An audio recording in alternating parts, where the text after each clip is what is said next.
अब देखो अगला पॉइंट क्या है। अगला पॉइंट क्या है कि असहयोग आंदोलन से पहले, असहयोग आंदोलन क्या है भाई? ये असहयोग आंदोलन बहुत दिक्कत होती है भाई, मुझे तो समझ में ही नहीं आ रहा है असहयोग आंदोलन है क्या। छोड़ो, अभी समझते भी नहीं है। सबसे पहली बात तो अगर आप हिस्ट्री को पढ़ रहे हो, आप किसी भी सब्जेक्ट को पढ़ रहे हो, तो आपको जो याद है उसको भूल जाओ। जो याद है सो भूल जाओ, तभी आप सीख पाओगे। नहीं तो क्या है कि आप इधर अच्छे से ध्यान नहीं दोगे, पहले जो याद है वो सोचने लगोगे, तो उसको भूलो। असहयोग आंदोलन क्या है मुझे नहीं पता है भाई। असहयोग आंदोलन से पहले अथवा 1915 में भारत आने के बाद गांधी जी द्वारा किए गए कार्य। अब देखो, इस चैप्टर का इस चैप्टर का फिल्में तो आप देखते ही हो, तो इस चैप्टर का बाहुबली कौन है? इस चैप्टर का बाहुबली गांधी जी है। तो कह रहा है असहयोग आंदोलन से पहले अथवा 1915 में भारत आने के बाद गांधी जी द्वारा किए गए आंदोलन। उन्होंने जो है, अब बाहुबली आया है भाई भारत में, तो कुछ तो कारनामा करेगा ही। इस चैप्टर में बाहुबली कौन है? गांधी जी है। गांधी जी को आप बाहुबली से कंपेयर करके रखो। तो इस चैप्टर में जो है 1915 से पहले, जब भारत आने के बाद, 1915 में भारत आने के बाद गांधी जी द्वारा यानी बाहुबली द्वारा किया गया कार्य, तो क्या क्या किया उन्होंने। अब देखो, 1915 में उन्होंने सबसे पहले चंपारण जिले के बागान मजदूरों के लिए बागान व्यवस्था के खिलाफ आंदोलन किया। सबसे पहले, अब बाहुबली भारत आया है, कुछ ना कुछ तो करेगा ही भाई। गांधी जी है, बाहुबली है, कुछ तो करेंगे ही। तो 1915 में जब भारत आए गांधी जी, तो उन्होंने क्या देखा कि भारत में जो है बहुत ही बुरी स्थिति है।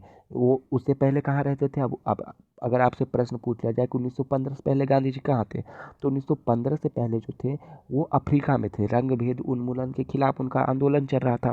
तो 1917 में उन्होंने सबसे पहले चंपारण जिले के बागान मजदूरों के लिए बागान व्यवस्था के खिलाफ आंदोलन किया। सबसे पहले उन्होंने 1917 में उन्होंने सबसे पहले चंपारण जिले के बागान मजदूरों के लिए बागान व्यवस्था के खिलाफ आंदोलन किया। 1915 में वो भारत आए। 1916 एक साल उनको घूमने फिरने में टाइम लगा, थोड़ा सा अपनी शक्ति लाने में टाइम लगा, बाहुबली बनने में टाइम लगा। उसके बाद 1917 में उन्होंने अपना कारनामा दिखाना शुरू कर दिया, माहिष्मती की रक्षा करनी शुरू कर दी। 1917 में उन्होंने सबसे पहले चंपारण जिले के बागान मजदूरों के लिए बागान व्यवस्था के खिलाफ आंदोलन किया। क्या था ये बागान व्यवस्था? चंपारण में आपको ने सुना होगा कि वहाँ जो है अंग्रेज़ों ने नील की खेती को आवश्यक कर दिया था, कि जो है किसान जो है अपने भूमि के एक चौथाई भाग पे तो नील का ही खेती करेंगे ही, उनको तो टैक्स के रूप में था ये। तो उन्होंने, इससे क्या था, इससे किसानों को बहुत परेशानी थी। देखिए नील की खेती से क्या दिक्कत होता था। नील की खेती से क्या होती है ना, कि ज़मीनें बंजर हो जाती है, ज़मीनें जो है बंजर हो जाती है। तो 1917 में उन्होंने सबसे पहले चंपारण जिले के बागान मजदूरों के लिए बागान व्यवस्था के खिलाफ आंदोलन किया। 1917 में ही उन्होंने गुजरात के खेड़ा जिले में किसानों के लिए उन्होंने आंदोलन किया। और 1918 में अहमदाबाद के सूती कपड़ा मिल मजदूरों के लिए उन्होंने सत्याग्रह आंदोलन किया।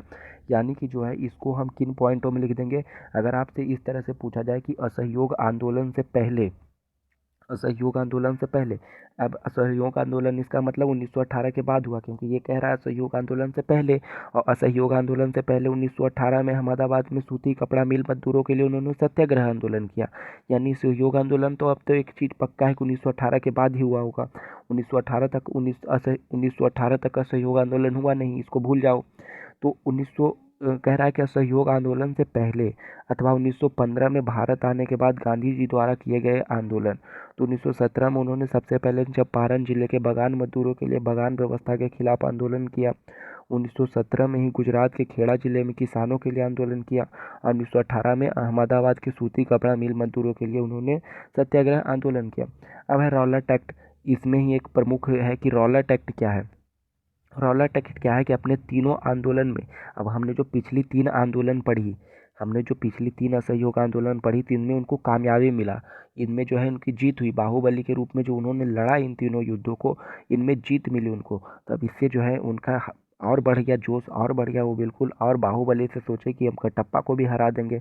तो उन्होंने क्या किया, रॉलेट एक्ट। रॉलेट एक्ट जिसको कि काला कानून भी कहा जाता है, इसको अभी अभी देखिए, रॉलेट एक्ट को ज़्यादा ध्यान मत दीजिए, नहीं तो आप पिछला सब भूल जाएंगे। क्या है रॉलेट एक्ट? रॉलेट एक्ट क्या होता है? कानून होता है किसी भी अगर नाम के पीछे। अब उस समय क्या था कि एक्ट जो बनते थे, कानून जो बनते थे, जो कानून बनने वाले संबंधित व्यक्तियों के नाम पे ही रख दिया जाता है। तो इस कानून को बनाने वाला जो मेन व्यक्ति था उसका नाम रॉलेट था। तो इसलिए उसको रॉलेट एक्ट नाम धर दिया गया, जिसको कि भारत में काला कानून के नाम से भी जाना जाता है। तो अपने तीनों आंदोलन की कामयाबी से उत्साहित गांधी जी ने 1919 में रॉलेट एक्ट के खिलाफ एक राष्ट्रव्यापी सत्याग्रह आंदोलन चलाने का फैसला किया। क्योंकि इस कानून को बहुत ही जल्दबाजी में पारित किया गया था, क्योंकि ये जो कानून था, इस कानून में बहुत ही जल्दबाजी में पारित किया गया इस कानून को। अब ये भाई ये कानून था क्या जिस पर उन्होंने जो है आंदोलन करने का फैसला लिया? तो ये कानून क्या था कि इस कानून के जरिए सभी राजनीतिक गतिविधियों पर रोक लगा दी गई। ये जो कानून था इसमें इस कानून के जरिए जो है सभी राजनीतिक गतिविधियों पर रोक लगा दी गई। कहा कि भाई कोई भी राजनीतिक गतिविधि जो है नहीं हो सकती। राजनीतिक कैदियों को बिना मुकदमा चलाए 2 साल तक यानी 2 वर्ष तक जेल में रखा जा सकता था इस कानून के तहत। यानी ये जो कानून था उसके तहत क्या था कि राजनीतिक कैदियों को जो है बिना किसी मुकदमा चलाए 2 साल तक जो है जेल में बंद करके कूट सकते हैं धर के अच्छे से। अब इसके बाद आता है जालियांवाला बाग हत्याकांड। ये तीनों जो है एक दूसरे से रिलेटेड है। तो इसके बाद क्या आता है जालियांवाला बाग हत्याकांड।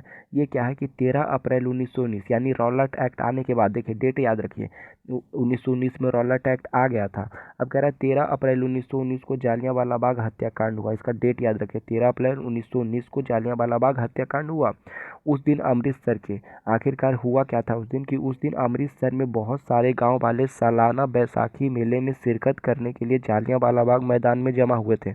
उस दिन जो है अमृतसर में जो है एक फेमस त्यौहार है बैसाखी, तो उसके जो है मेले लगे थे। तो उसमें बहुत सारे लोग जो है इकट्ठा हुए थे। कहाँ हुए थे इकट्ठा? जालियांवाला बाग के मैदान में। ये जालियांवाला बाग जगह है जहाँ एक मैदान में जमा हुए थे। काफ़ी लोग तो सरकार द्वारा लागू किए गए दमनकारी कानूनों का विरोध करने के लिए एकत्रित हुए थे, और उसमें जो है काफ़ी लोग जो है उसका विरोध करने के लिए भी जो है वहाँ पर जो है प्रकट हुए थे, यानी कि आए थे। अब ये बात क्या है, अंग्रेज़ों को पता चल गई कि भाई हमारे खिलाफ जो है वहाँ पर कुछ ना कुछ होगा, कुछ ना कुछ विरोध होगा। तो यह मैदान चारों तरफ से बंद था। ये मैदान कैसा था? चारों तरफ से बंद था। शहर से बाहर होने के कारण वहाँ जुटे लोगों को यह पता नहीं था कि इस इलाके में मार्शल लॉ लागू किया गया है। और शहर से, क्योंकि वो इलाका जो था गांव था, शहर से बाहर था, तो गांव में उस समय, आज तो देखिए टीवी है हर घर में, सबको सब कुछ पता चल जाता है, लेकिन भाई उस समय ऐसा नहीं था। उस समय तो गांव वालों को पता भी नहीं था कि शहर में जो है मार्शल लॉ क्या है। आज के समय में आपने धारा 144 सुना होगा कि धारा 144 क्या होता है कि जहाँ पर अगर धारा 144 लागू हो जाता है तो 4 आदमी एक साथ इकट्ठा होकर बात नहीं कर सकते। तो उस दौरान जो इसको मार्शल लॉ कहा जाता था, तो ये लागू कर दिया जा चुका था। अब जनरल डायर ने हथियारबंद, उस समय जो उसका जो मुख्य जनरल था, कौन था? General Dyer. तो जनरल डायर ने हथियारबंद सैनिकों के साथ वहाँ पहुँचा, और जाते ही उसने मैदान के बाहर निकलने के सारे रास्ते को बंद कर दिया। पहले तो उसने क्या किया कि वहाँ पहुँचा, उसने क्या किया, मैदान क्योंकि चारों तरफ से बंद था, तो उसने उस मैदान को बाहर निकलने वाले रास्तों को बंद कर दिया। इसके बाद उसके सिपाहियों ने भीड़ पर अंधाधुंध गोलियां चला दी। इसके बाद क्या किया कि उसके जो सिपाही थे भीड़ पर अंधाधुंध गोलियां चला दी, सैकड़ों लोग मारे गए। जनरल डायर ने सत्याग्रहियों के मन में दहशत का भाव पैदा करने के लिए ऐसा किया था। अब ऐसा जो है, ऐसा उन्होंने क्यों किया था जनरल डायर ने? अगर आपसे ये पूछा गया कि भाई जनरल डायर ऐसा करने के पीछे क्या कारण था, तो वो जो था, जो सत्याग्रही थे, यानी सत्य के आग्रह के लिए जो लड़ रहे थे, जो आंदोलनकारी थे, उनके मन में जो है भय पैदा करने के लिए ऐसा किया था। तो इसका तो हमें देखिए